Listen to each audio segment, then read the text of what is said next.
Ele começou a trabalhar aos 10 anos de idade. Seu primeiro emprego foi num açougue.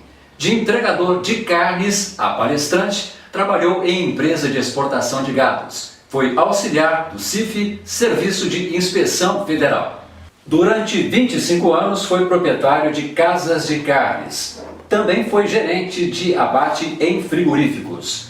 Pela sua experiência e capacidade, foi convidado para ministrar palestras no ITAL, Instituto de Tecnologia de Alimentos em Campinas. Atuou como colunista da revista Frigonews, referência de leitura para toda a cadeia produtiva de carnes. Estamos recebendo hoje o palestrante e consultor de carnes, Paulo Tadeu de Oliveira. Como você começou no trabalho, Paulo Tadeu? Na realidade, eu sou filho de açougueiro, mas não tive a oportunidade de trabalhar com meu pai. Aos 7 anos de idade, eu fui trabalhar com meu tio no matadouro municipal da minha cidade natal. E lá eu tive a oportunidade de ser convidado por um açougueiro aos 10 anos para ser entregador de carnes. Esse é o início da minha carreira dentro do ramo de carnes. E por que no açougue? O açougue foi a primeira oportunidade que eu tive de trabalho. Oportunidade de salário, oportunidade de conhecer o meu primeiro patrão, a paixão pela casa de carnes, a paixão pelo açougue, tudo isso gerou essa paixão de continuar trabalhando no ramo de carnes. O que o açougue trouxe de conhecimento para você? Bem, ao longo desses 25 anos como dono de casa de carnes e trabalhando em casa de carne, eu conheci um dos produtos mais difíceis de se trabalhar, que é a carne. É completamente diferente de um outro tipo de comércio. Porque carne estraga, carne tem odor, carne tem cheiro, carne tem data de prazo de validade muito curto. Então, ao longo de todos esses anos, essa parte de administração de açougue, de cortar carne, de atender bem o cliente, ao longo de todos esses anos, trouxe uma bagagem muito grande de aprendizado, que é o que eu hoje levo dentro das palestras, dentro das consultorias, é um pouco do que eu aprendi para as pessoas que vão assistir as minhas palestras.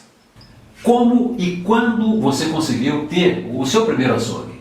Após 6 meses trabalhando na usina do algodão como saqueiro, eu recebi a minha primeira indenização porque a safra termina. E terminando essa safra, com esse dinheiro eu comprei meu primeiro açougue no ano de 1984. De entregador de carnes a palestrante em rendimento de carnes no ITAL. Quais foram, Paulo Tadeu, os caminhos percorridos? Como é que se deu essa trajetória? Foram 45 longos anos de aprendizado. Porque você inicia no açougue entregando carne, você não pode pegar a faca sem autorização do patrão, e é aquela sequência natural como se fosse uma faculdade. Depois do açougue, eu fui para uma empresa de exportação de gado, que exportava gado para vários países. Trabalhei no caminho, na sequência, em frigoríficos, e depois tive as minhas próprias casas de carne, onde veio todo mais um aprendizado. E já no final da casa de carne, eu fui convidado a ministrar cursos dentro do ITAL com rendimentos de carcaça. Isso é que me levou a levar para as pessoas o que eu aprendi ao longo de todos esses anos. Paulo Tadeu, o que poderia ser mudado, o que poderia ser melhorado com relação a esse setor?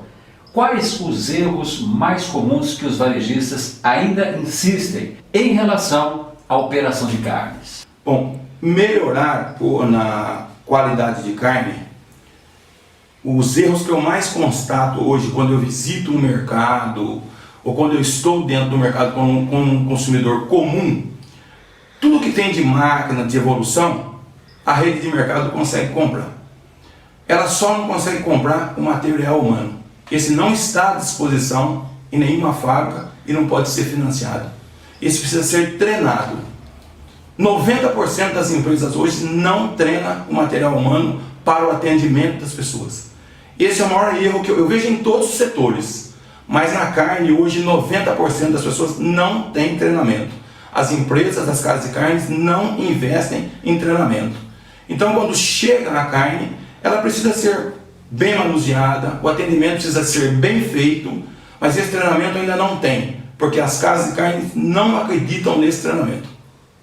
Paulo Tadeu, Que a tecnologia ajuda hoje na operação em vendas de carnes, isso é incontestável, todos nós sabemos disso. Agora, o que poderia ser feito, o que poderia ser implantado no comércio varejista de carnes para ajudar no atendimento?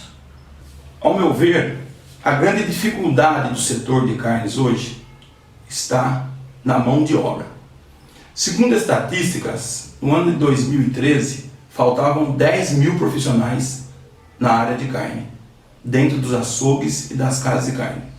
Levando-se em consideração que o Brasil hoje tem 220 milhões de cabeças de gado registradas e mais 200 milhões de cabeças sem registro. Nós somos hoje o maior produtor de carne do mundo e o maior exportador de carne do mundo. Considerando esse setor, falta treinamento para que se vende carne. O que acontece hoje? Quando a carne chega no açougue, que ela não está preparada e não é manuseada de acordo, é prejudicial para todo mundo. Então, ao meu ver, falta profissional na área, falta treinamento, falta investimento, falta gestão de pessoas. As grandes casas de carne, as grandes redes de casas de carne, não têm tempo ou não querem pegar aquele jovem, descobrir se ele é apaixonado por esse setor ou não, e tirar essa dificuldade de colocar um que não tem prática para cortar um pedaço de carne e entregar para o cliente como se fosse qualquer coisa. E não é qualquer coisa. Carne não é uma latinha de sardinha, carne não é uma caixa de sabão. Carne precisa ser cortada e precisa ter paixão para que o cliente volte.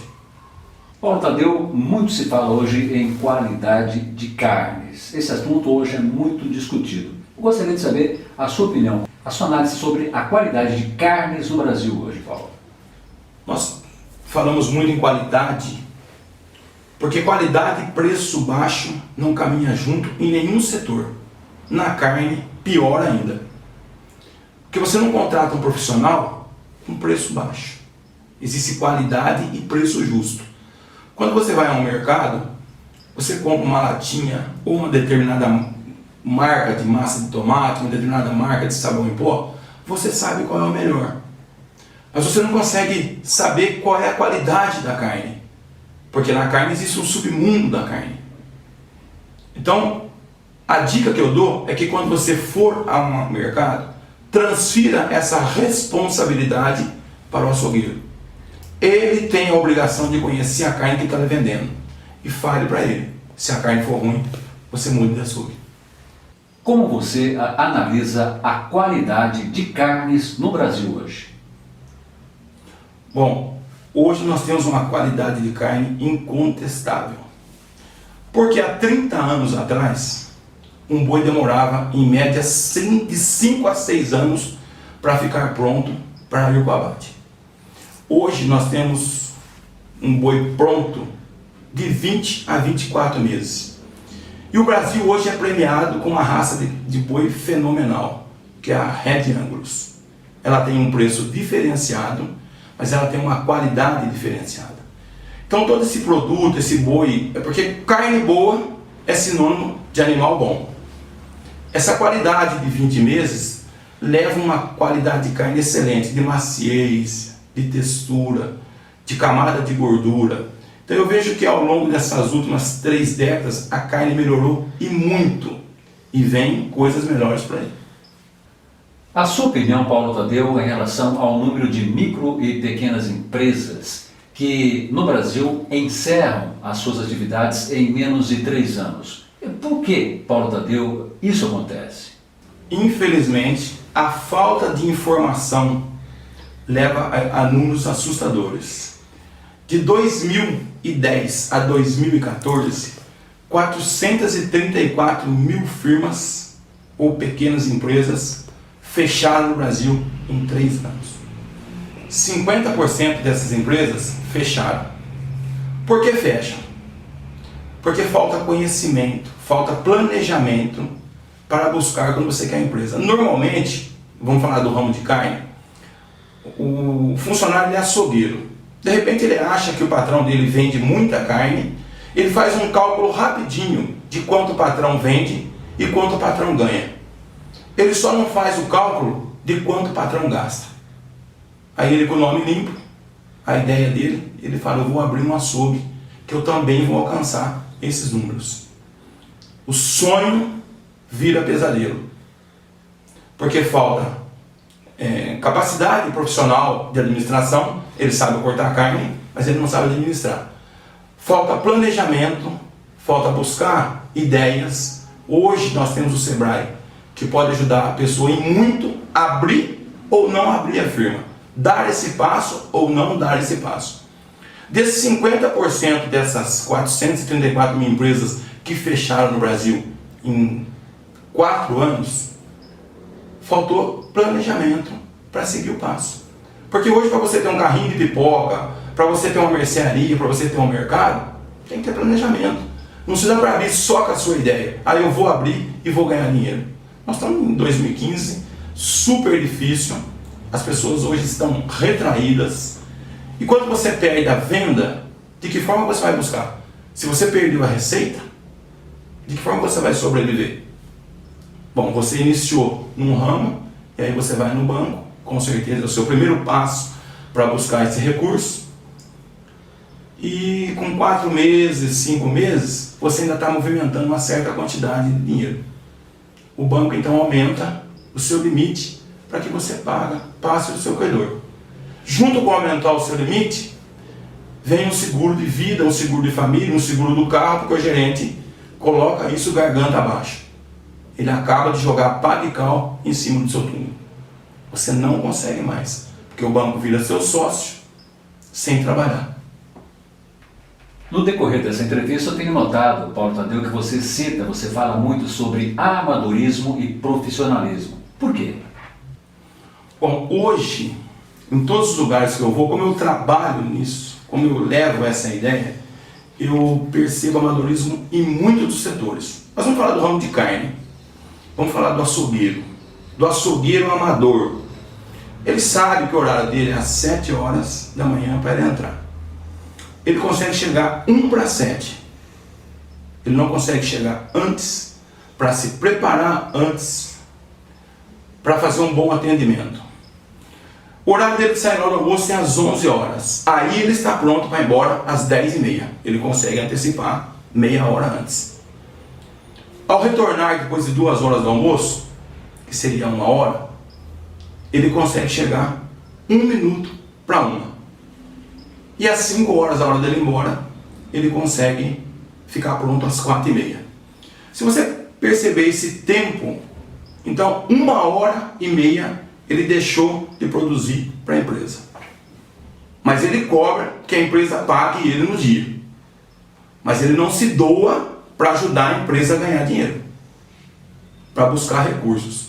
Dentro desse espaço, ele atende mal o cliente, ele troca a carne do cliente, ele não consegue se colocar no lugar do cliente, porque ele vende uma carne ruim, mas ele não consegue se colocar no cliente para levar aquela carne. Então, quando eu pergunto sempre nos meus treinamentos, se aquele açougueiro que está vendendo aquela carne ruim, se ele venderia aquela carne para o irmão dele, para o pai dele, para a mãe dele. Se não é esse tipo de pessoa, por que aquele cliente tem que levar? Porque carne é caro e carne precisa ser boa. Correto? Quem tem a obrigação de conhecer a carne que o cliente está levando é o açougueiro. Porque a carne é tão complexa que o comprador não consegue conhecer essa carne. O açougueiro profissional, que é distante luz do amador, ele chega às 6:30, ele chega com o espírito preparado para vender a carne para o cliente, ele gosta do que ele faz, ele é apaixonado pelo que ele faz, e quando ele sabe que a carne é ruim, ele não vende. Então você recebe o cliente de volta, porque ele teve um bom atendimento. Se o horário dele é para sair às 11, ele não está preocupado. Ele vai sair às 11:30. Ele não termina de atender um cliente no meio da venda. Ele consegue voltar a 12:30 e ele consegue sair, se o horário dele é às 5, sair às 6. E aí as pessoas me perguntam, os salários têm que ser igual? Amador e profissional pode ganhar igual? Humanamente impossível. Eu nunca concordei com salários iguais. Quem faz o salário são os profissionais e os amadores. Eu gostaria de ouvir agora o que pensa o universitário Paulo Tadeu, futuro sociólogo, sobre temas importantes, começando pela sorte. O que você pensa, Paulo Tadeu, sobre a sorte? Bem, eu nunca acreditei em sorte e continuo não acreditando. Eu acredito em oportunidades. Sorte é a junção de oportunidades e você está preparado quando a oportunidade chega. Porque se aparece a oportunidade, mas você não está preparado, não tem a sorte. Então, para mim, sorte é a junção de oportunidades com você estar preparado para elas. Outro tema, felicidade. Ao meu ponto de vista, ninguém é feliz continuamente. Eu acredito que você mede a felicidade é aquele momento que você nunca quer que termine. Felicidade para mim é isso. Você consegue medir ela quando você recebe um abraço, você está feliz. A felicidade, você só consegue medir ela porque ela não é contínua. Se ela fosse contínua 24 horas do dia, você não ia conseguir medir a felicidade. O que representa o sucesso para você? Sucesso e fracasso é como a dualidade. Se existe lua, porque tem sol. Se existe sombra, porque tem a luz. Se existe o sucesso, porque tem o fracasso. E eu acredito que fracasso é momento. Você teve um momento de fracasso. E cuidar do sucesso para que não chegue no fracasso. Com toda essa luta, com todo esse vigor, o que representa a fé para você? Fé e esperança. O dia que perder essas duas coisas, acabou o sentido da vida. É o que nos move todos os dias, que nos faz levantar para continuar correndo atrás. Racismo. A maior atrocidade já cometida contra a raça humana. O que representa a vida para você? Nós somos o único animal racional que sabemos que um dia a morte vai chegar. Então o que eu faço da minha vida enquanto a morte não chega? Para que eu não tenha uma vida banal, superficial, uma vida pequena. Se você tivesse a oportunidade de voltar, o que você mudaria em sua vida? Eu gostaria de passar tudo o que eu passei para ter a experiência que eu tenho hoje. A única coisa que eu gostaria de mudar era ter estudado um pouco antes, para que eu conseguisse unir a experiência e a cultura. Outro tema importante, o dinheiro. Nós temos a concepção de que dinheiro traz felicidade. Dinheiro é fundamental na vida da gente. Dinheiro é fundamental, prosperidade é fundamental, carreira é fundamental. Essencial para as nossas vidas. Amorosidade, sexualidade, solidariedade e participação na vida do próximo.